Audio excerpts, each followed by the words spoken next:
A woman named Margaret White lies writhing on a blood-soaked bed, crying out in agony. She believes she's dying of cancer and begs God for forgiveness. But the truth is, she's in labor. When the pain subsides, she looks between her legs and freezes in shock. A newborn baby girl lies there, crying. Horrified, Margaret grabs a pair of scissors, ready to kill the child, believing she is the result of sin. But she stops herself at the last second. The child is named Carrie. As Carrie grows up, Margaret raises her under extreme religious beliefs. She tells her that everything, especially involving the body and sex, is sinful. She keeps Carrie isolated, preventing her from going to school or making friends. Carrie lives a lonely, controlled life. When Carrie turns 16, child welfare authorities intervene and force Margaret to enroll her in high school. Carrie's strange behavior and sheltered upbringing make her the target of ridicule. She is shy, socially awkward, and confused by normal teenage behavior like flirting and showing skin. One day in gym class, while playing water volleyball, Carrie accidentally hits a popular girl named Sue in the head. Sue's friend, Chris,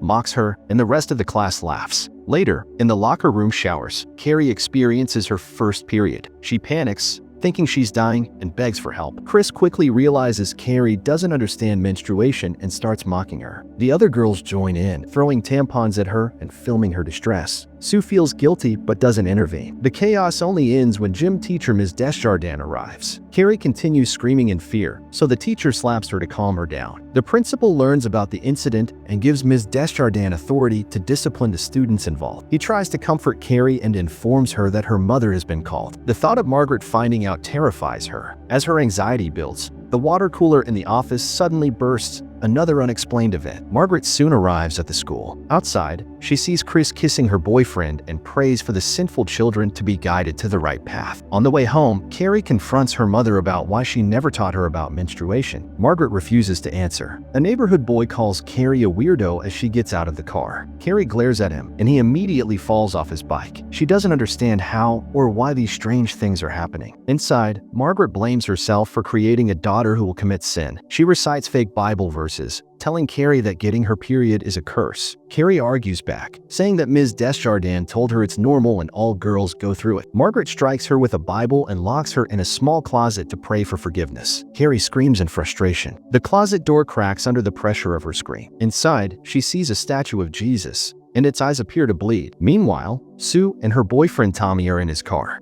At his request, they sleep together. Afterward, Sue confesses she feels guilty for not standing up for Carrie in the locker room. Across town, Chris shows no remorse. She uploads the video of Carrie's humiliation online. At home, Margaret sews calmly and sings hymns, as if nothing happened. Eventually, she lets Carrie out of the closet after hearing she prayed. The next day at school, Ms. Desjardins gathers all the girls involved in the locker room incident, including Chris and Sue. As punishment, they must run daily suicide sprints for a week. Anyone who refuses will be banned from attending prom. Chris protests the punishment, calling it unfair. She refuses to comply and dares Ms. Desjardins to stop her from going to prom. The teacher suspends her immediately and revokes her prom privileges. Chris tries to rally support from the others, but none of the girls back her, not even Sue. Word of the video spreads across the school. Students mock Carrie openly. Someone even graffitis her locker with the words, "Carrie White eats shit." Humiliated, she runs to the bathroom. There, she concentrates on the mirror. It shatters under her gaze. Carrie begins to understand that she has psychokinesis, the ability to move objects with her mind. She visits the library and reads about the condition, comparing it to menstruation. The information reassures her that it's something rare but not unnatural. In class, she is asked to read a poem aloud. When she finishes, Tommy, Sue's boyfriend, mutters a comment. The teacher asks him to repeat it. Tommy says he meant Carrie's poem was great. Carrie, unaccustomed to kindness, is confused and shy. Meanwhile, Chris tries to get her father, a lawyer, to overturn her prom ban. She accuses Ms. Desjardins of mistreating her, but the teacher asks her to hand over her phone for evidence. Chris refuses, exposing her guilt. That night, Carrie tests her powers in her room. She levitates books and furniture. Margaret hears noises and walks upstairs with a knife, but Carrie pretends to be asleep. Her mother puts the knife down and leaves. The following day, Sue asks Tommy to take Carrie to prom. She wants to make up for what she didn't do in the locker room. Tommy hesitates, but eventually agrees. He approaches Carrie and invites her to prom. Carrie thinks it's a prank and runs away. Later, Ms. Desjardins finds Carrie crying in the locker room. Carrie explains what happened. The teacher encourages her, but also warns Sue and Tommy not to hurt Carrie if their intentions aren't genuine. After school, Tommy drives to Carrie's house to ask her to prom again. Carrie is nervous and begs him to leave, afraid of what her mother might think. Tommy stays and waits until she agrees. Eventually, she accepts, but only if he promises to bring her home by 10:30 p.m. Excited, Carrie begins preparing for the event. She shops for dresses, but can't afford any. Instead, she buys fabric to sew one herself. At the store, Chris sees her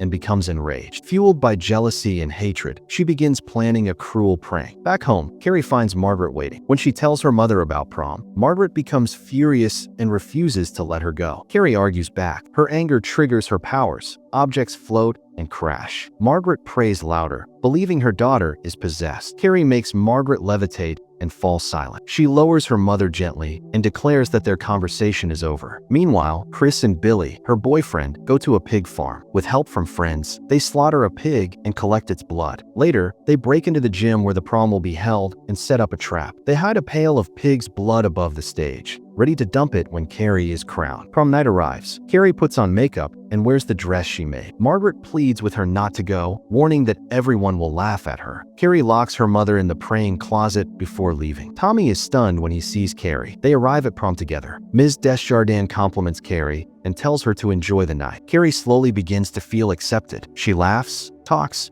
and even dances with Tommy. In the shadows, Chris and Billy sneak into the venue. They wait under the stage. The prom king and queen election has been rigged to ensure Carrie and Tommy win. When they step on stage, the prank will be triggered. Just before the election is announced, Chris sends Sue a message revealing the plan to humiliate Carrie. Alarmed, Sue rushes to the prom to stop it. Inside, the prom proceeds normally. Carrie and Tommy are declared prom queen and king. The crowd cheers as they walk up to the stage. Sue arrives moments later and spots Chris hiding in the rafters, holding the rope connected to the bucket of blood. As Sue tries to intervene, Ms. Desjardins sees her sneaking around. Believing Sue is up to something, she grabs her and locks her in a side room before she can explain. Chris pulls the rope. The bucket tips over, dumping pig blood all over Carrie in front of the entire school dot. The video of her earlier humiliation plays on the projector screen. The crowd erupts into laughter. Carrie stands frozen in shock. Ms. Desjardins rushes forward to help, but Carrie is overwhelmed. With her mind, she throws the teacher back. Then,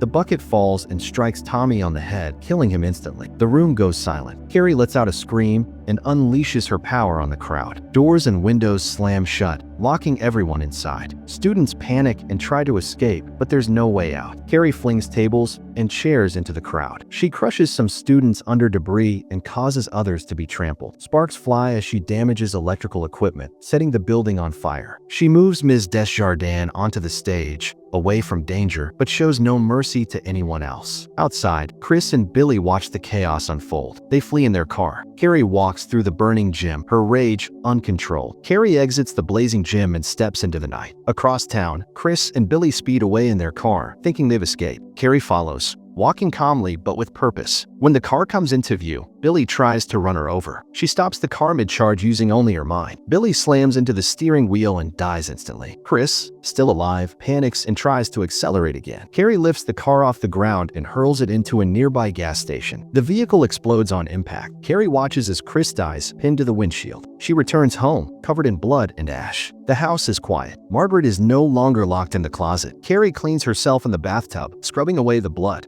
Margaret appears behind her. Carrie hugs her and admits that she was right. Everyone laughed at her. Margaret sees this as a sign that she must destroy her daughter. She picks up a kitchen knife and stabs Carrie in the back. Carrie runs into the kitchen, wounded. Margaret follows, swinging the knife wildly. She pins Carrie down, preparing to strike again. Carrie uses her powers to defend herself. She launches kitchen tools and sharp objects across the room, piercing Margaret and pinning her to the wall in a crucified position. Margaret dies seconds later. Carrie collapses, crying and holding her mother's lifeless body. Still holding her mother, Carrie sobs in grief and regret. The house begins to shake as her emotions spiral out of control. With one final surge of power, she brings the entire structure down around her. At that moment, Sue arrives at the house. She finds Carrie inside, surrounded by collapsing debris. Carrie prepares to attack, mistaking her for another threat, but then she pauses. Carrie senses something inside Sue. She gently places her hand on Sue's stomach and smiles. "It's a girl," she says softly. Realizing Sue is pregnant, Carrie spares her life. Using her power, she sends Sue outside just in time. The house collapses completely, burying Carrie and Margaret beneath the rubble. The fire consumes what's left. Sometime later, Sue is seen lying in a hospital bed, screaming in pain. She appears to be in labor, but instead of a normal birth, a bloody hand reaches out from between her legs. Sue wakes up in terror. It was only a nightmare. Her mother comforts her as she gasps for air. Though it's over, the memory of Carrie White still haunts her.